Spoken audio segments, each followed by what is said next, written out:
ठीक है। रेडी है भैया जी? दादा बताइए, प्रेस कॉन्फ्रेंस कर रहे हैं, क्या ले कर रहे हैं? आप तमाम मीडिया के साथी, हमारे भाई, हमारी बहन, आप सभी का नमस्कार, जोहार, आदाब। आज के प्रेस कॉन्फ्रेंस का उद्देश्य झारखंड लोकतांत्रिक क्रांतिकारी मोर्चा अपनी दूसरी सूची जारी करने जा रही है और आज के माध्यम से दूसरी सूची जारी की जाएगी और साथ ही साथ राज्य को जो आगामी विधानसभा का चुनाव होगा उसको लेकर आपके माध्यम से उनसे एक अपील, उन्हें एक संदेश होगा कि इस बार युवाओं को झारखंड लोकतांत्रिक क्रांतिकारी मोर्चा के नेतृत्व को एक बार अवसर देने का कार्य करें। इसको कहाँ जी, आज सबसे पहले मांडर विधानसभा जो शेड्यूल ट्राइब के लिए आरक्षित है, रांची जिला और साउथ छोटा नागपुर का पार्ट है, गुना भगत जी वहाँ के प्रत्याशी हैं। टुंडी विधानसभा जो कि चर्चित विधानसभा है, क्योंकि वो विधानसभा मेरी है लेकिन डुमरी मेरा डिमांड हुआ तो उसके लिए जो डुमरी के चर्चित नेता हैं मोतीलाल महतो जी, उन्हें टुंडी शिफ्ट किया गया है, सीट को एक्सचेंज कर सकते हैं। धनबाद से राजदेश रतन जी हैं, तो गिरिडीह जिला का है। टुंडी से मोतीलाल महतो जो हमारे पार्टी के वही उपाध्यक्ष हैं और दादा लिस्ट को थोड़ा सा नीचे करके। हाँ, और विगत नीचे बस चेहरा नहीं आ रहा था, इसीलिए आप पढ़ते रहिए। मोतीलाल महतो, जयराम महतो के बाद अगर पार्टी को किसी ने सींचने और संवारने का कार्य किया है तो मोतीलाल महतो जी ने किया है। और मेरा भी एक नैतिक जिम्मेवारी था कि अगर हम डुमरी आ रहे हैं, डुमरी की जनता ने मुझे डिमांड किया है तो टुंडी विधानसभा मोतीलाल महतो जी को दी। धनबाद से राजदेश रतन जी होंगे। हाँ, राजदेश कोडरमा,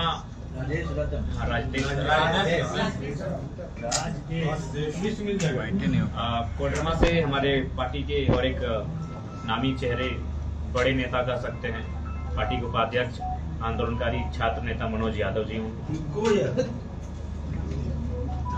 बरी से कृष्णा यादव जी हमारे प्रत्याशी हैं। बरकट्ठा से महेंद्र प्रसाद मंडल जी हमारे प्रत्याशी हैं।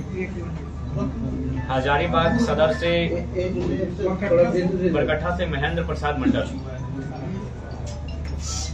हजारीबाग सदर से उदय कुमार मेहता जी हमारे प्रत्याशी हैं।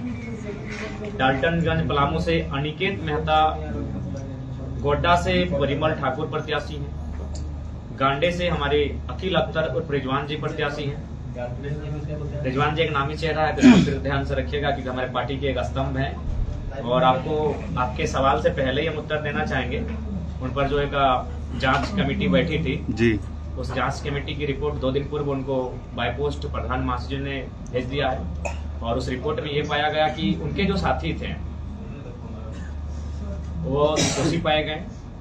रिजवान जी का अस्वस्थ तबियत ठीक नहीं था, वो संथाल परगना के दौरे से अपने कार्यक्रम को छोड़कर घर लौट रहे थे और वो गाड़ी के अंदर निद्रा की अवस्था में थे। लेकिन उसी बीच गाड़ी रुकी तो कुछ लोगों ने पता नहीं उनके मन में कैसा क्यों आया, उनके ड्राइवर और एक साथी थे जिन्होंने ये बात ड्राइवरों से बातचीत की थी इस विषय पर और बिल्कुल ग्रामीणों की राय और फीडबैक से पता चला फिर में रिजवान जी उस गाड़ी से उतरे ही नहीं थे, वो अस्वस्थ थे, गाड़ी के अंदर थे, उन्हें जानकारी उनको नहीं थी। हाँ, जेबीके के नेता थे।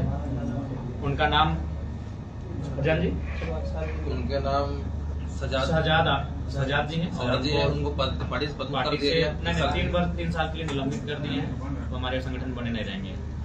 तो रिजवान जी को क्लीन चिट मिला है, हालांकि वो पदमुक्त रहेंगे जो कि उस गाड़ी में केवल सफर कर रहे थे, यही उनका दोष रहा। बाकी उनका उस गाड़ी में किसी प्रकार की कोई सम्मिलित और सहभागिता नहीं थी। तो वो पार्टी के प्रत्याशी हैं और चूंकि वो पार्टी के बड़े नेता हैं, उन्होंने डिमांड उनको गांडे विधानसभा जो कि एक बहुत बड़ी चर्चित सीट रहेगी झारखंड की और हम लोग नहीं चाहते थे कि चर्चित सीट में कोई हम लोग ऐसा प्रत्याशी रहे जिसको झारखंड ना जानता हो, इसलिए हम लोगों ने बकायदा रिजवान जी ने ही स्वयं इस प्रस्ताव को लेकर आए कि वो काफी चर्चित सीट रहेगी तो वहाँ कम से कम चर्चा होना चाहिए। तो रिजवान उर्फ अखिल अख्तर जी गांडे विधानसभा से हमारे प्रत्याशी होंगे। धनबाद से सपन कुमार मोदक जी हैं जो धनबाद शहर सदर से हमारे प्रत्याशी होंगे।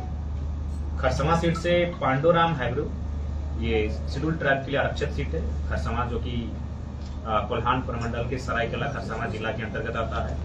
सिंदरी विधानसभा से हमारी महिला नेत्री उषा देवी होंगी।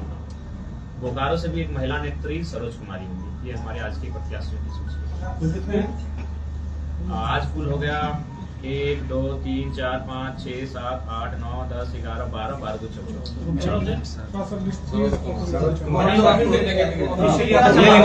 हाँ ठीक ठीक, इसके बाद ले लेंगे।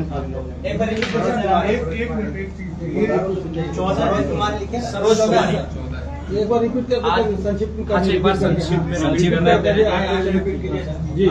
एक मिनट सब जी दादा बताइए। पुना भगत मांडर से, टुंडी से मोतीलाल महतो, धनवार से राजदेश रतन, कोडरमा से मनोज कुमार यादव, बरही से कृष्णा यादव, बरकट्ठा से महेंद्र प्रसाद मंडल, हजारीबाग सदर से उदय मेहता, डाल्टनगंज से अनिकेत मेहता, गोड्डा से परिमल ठाकुर, गांडे से अखिल अख्तर उर्फ रिजवान, धनबाद से सपन कुमार मोदक, खरसवा से पांडुराम हाइब्रू, सिंदरी से उषा देवी, बोकारो से सरोज कुमारी।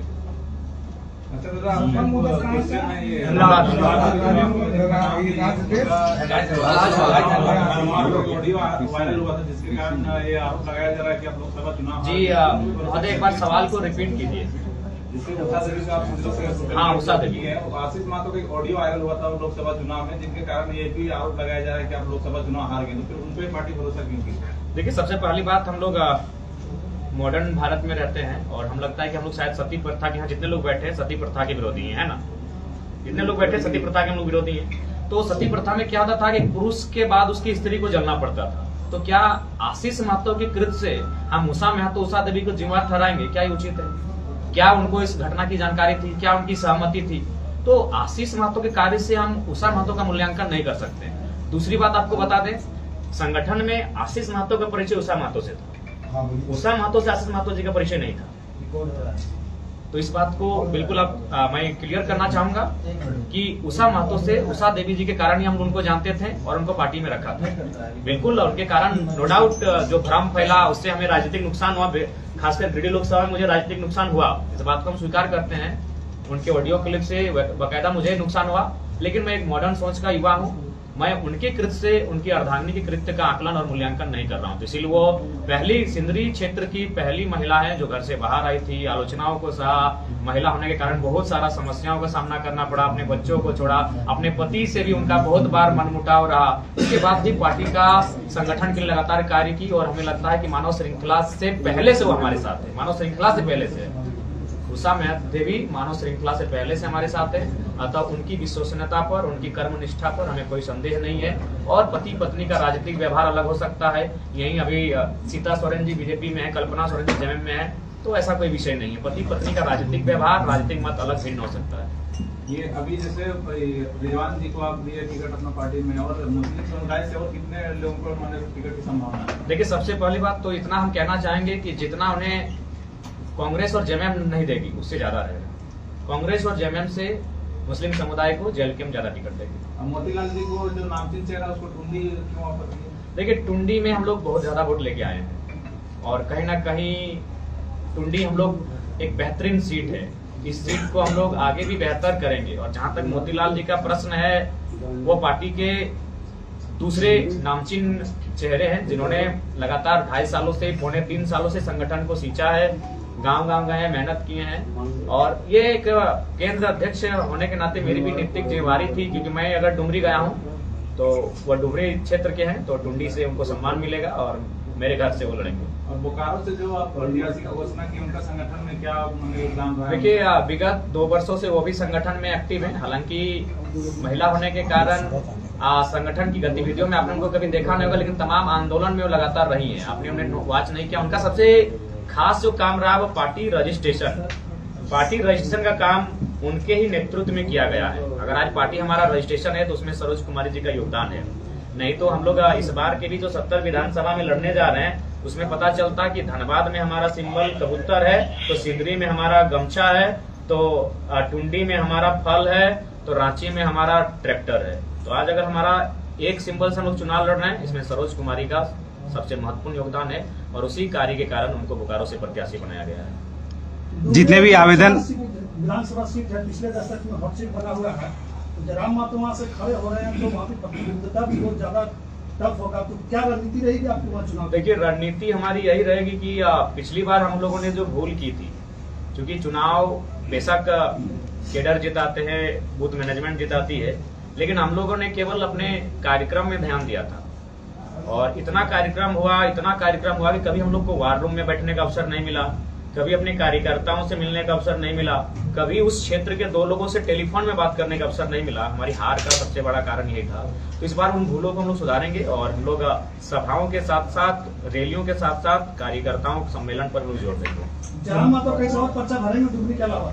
जी, ये तो तय है, क्योंकि पार्टी के केंद्र अध्यक्ष होने के नाते पार्टी का जो निर्देश है मुझे लेकर, क्योंकि दो जगह से हम प्रत्याशी होंगे और दूसरे सीट कहां से होंगे इसकी घोषणा प्रेस कॉन्फ्रेंस के माध्यम से ही करेंगे। तीसरी चौथी सूची तक हम लोग कर देंगे। आप जितने भी सीट जारी कर रहे हो जातीय समीकरण को देखते हुए आप कर रहे हैं, तो आगे की जो सूची जारी होगी किस प्रकार होगी? देखिए, सबसे पहली बात है हम लोग सामाजिक न्याय के पक्षधर हैं। हर एक छोटी सी आयु में मैंने तो लोकसभा से ही प्रयास किया है कि सामाजिक समीकरण को, सामाजिक न्याय को साधा जाए।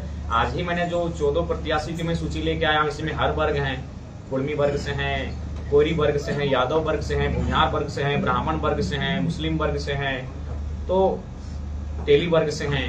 एक 14 लोगों की सूची में मैंने लगभग 8-9 वर्गों को समाहित करने का प्रयास किया है। तो एक मेरा हमेशा ये प्रयास रहेगा कि हर एक वर्ग, मंडल वर्ग से भी हैं, तो हर एक वर्ग, हर एक समुदाय को भागीदारी देने का प्रयास किया जाएगा। जातीय जनगणना की जो बात है उसमें आप लोगों को पार्टी क्या है? देखिए, हम लोग देश के साथ हैं, देश की जो जनता है, जनता की जो मांग है, उनकी बहुमत के साथ है। आप लोग की निजी राय क्या है? प्रधानमंत्री का भाषण आया था कि कांग्रेस जो लोगों को जाति की बातें का प्रयास कर रही है। देखिए, सबसे पहली बात, देश की मांग क्या है? अगर लोग जानना चाहते हैं, देखिए भारत देश एक ऐसा देश है जहाँ हर चीज की गणना है। गणना से किसी को परहेज नहीं होना चाहिए, इसमें बांटने की कोई बात नहीं है, सब मिलजुल के हैं, लेकिन सब जानना चाहते हैं कि आखिर गणना में है क्या। अगला लिस्ट कब तक? अगला लिस्ट अब पता नहीं, शायद प्रेस कॉन्फ्रेंस के अवसर से मौका मिले या ना मिले, लेकिन अगला लिस्ट हमें लगता है कि आज रात को भी हो सकता है, कल सुबह भी हो सकती है। हम प्रयास करेंगे दुर्गा पूजा 10वीं तक सारी सीटों की घोषणा कर दी जाए, ताकि हमारे जो प्रत्याशी हैं उनको पर्याप्त समय मिल जाएगा चुनाव लड़ने के लिए। शराबबंदी को लेकर क्या कुछ? देखिए, शराबबंदी बिल्कुल एक पहल, अच्छी पहल है, लेकिन झारखंड की परिस्थितियों के आधार पर इस पर हम लोग आगे सोचेंगे। चूंकि आप जिस सीट से चुनाव लड़ रहे हैं वो एक बहुत चर्चा का विषय है, क्योंकि वहाँ पे टाइगर जगन्नाथ महतो शुरू से, जब से झारखंड आजाद हुआ तब से वो लड़ रहे हैं और जीत रहे हैं। इस बार बेबी देवी वहाँ से लड़ेंगी, तो उसको आप किस तरीके से देख रहे हैं? क्योंकि वो टक्कर कांटे का होगा। तो हर एक सीट में है, हम कहीं से भी लड़ते हैं, हम टुंडी से भी लड़ेंगे तो चुनौती है, हम मांडू भी जाएंगे, बेरमो भी जाएंगे तो चुनौती हर एक सीट में है, क्योंकि विधानसभा का चुनाव है। तो हम लोग उस चुनौतियों से निपटने के लिए तैयार हैं और मेहनत लगातार कर रहे हैं। मेहनत इतनी कर रहे हैं कि हम परसों साहेबगंज में थे, अगली सुबह हजारीबाग में थे, अगली उसकी रात को रांची में और आज हम धनबाद में हैं। यानी भारत में, अपनी बड़ाई और प्रशंसा नहीं कर रहा हूँ, भारत में कोई लीडर इतना मेहनत फिलहाल वर्तमान में नहीं कर रहा। संथाल का दृश्य तो आपके सामने है, आदरणीय मीडिया बंधुओं।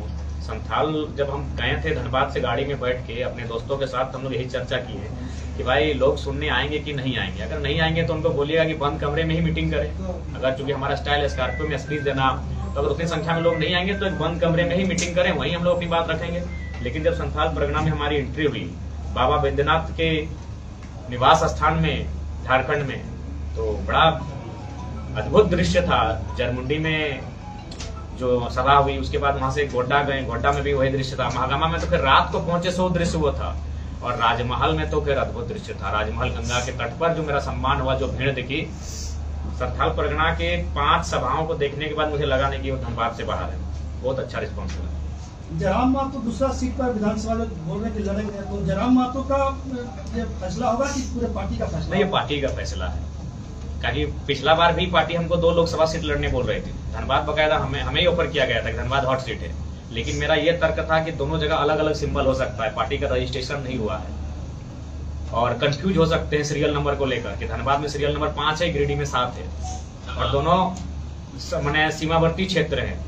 तो पार्टी ने मुझे पिछला बार ही कहा था, क्योंकि पार्टी का नहीं, ये पूरा झारखंड का मानना है कि जिस सीटों पे हम लड़ेंगे उसमें प्रभाव कुछ ज्यादा बढ़ता है। कुछ संभावित सीट बता दीजिए कहाँ से लड़ेंगे? हाँ, संभावित सीट मान के चलिए, अब टुंडी तो आज क्लियर हो चुकी है, तो टुंडी को भी हम संभावना में रखे थे। तो अब संभावित सीट हमारी रह गई गोमिया, बेरमो, मांडू। बाघमारा परिस्थितियां तो बन रही है बाघमारा के लिए, जिस प्रकार से बाघमारा में जुल्म और अन्याय की पराकाष्ठा देखने को मिल रही है, परिस्थितियां बन रही हैं, तो ऐसा रहा तो बाघमारा पे भी विचार किया जाएगा। सांसद चुनाव के दौरान भी पार्टी लगभग 2 फाड़ में बंटने ही वाली थी, लेकिन अभी पिछले महीने संजय मेहता ने भी पार्टी छोड़कर अपनी ही जेबी केसेस अलग पार्टी बना ली है, तो इसको किस तरीके से देखते हैं? हम तो चाहे कि उनको बधाई देते हैं और चुनाव लड़े वो, हम तो चाहेंगे कि हम जिस 2 सीट पे लड़े उसी सीट पे लड़े। कोडरमा से मनोज यादव जी कितने मजबूत है, क्योंकि उनकी वाक पटुता जिस स्तर की है, क्या पार्टी के लिए मुसीबत बन सकती है? जवान जो है वो नहीं, उनको मैंने कहा, हमसे बातचीत होती है कि थोड़ा सा, बाकी वो अच्छे नेता हैं, उम्मीद करते हैं प्रभावी रहेंगे। धन्यवाद। कितने विधानसभा पर आप लगभग 68, 70, हाँ इतने में हो, 70 के आसपास है ना, लमसम 70। किसी पार्टी से कॉम्बिनेशन नहीं, कॉम्बिनेशन रहता तो 70 सीटों पे नहीं लड़ते, कॉम्बिनेशन बिल्कुल भी नहीं। पहला चुनाव है, पहला चुनाव हम लोग अपने सामर्थ्य के अनुसार लड़ेंगे। जयराम जी, छतरपुर और उधर गढ़वा साइड में आप लड़ रहे हैं, उधर के लोग का ऐसा शिकायत रहता है कि हम लोग को बिहारी कहा जाता है या बाहरी कहा जाता है।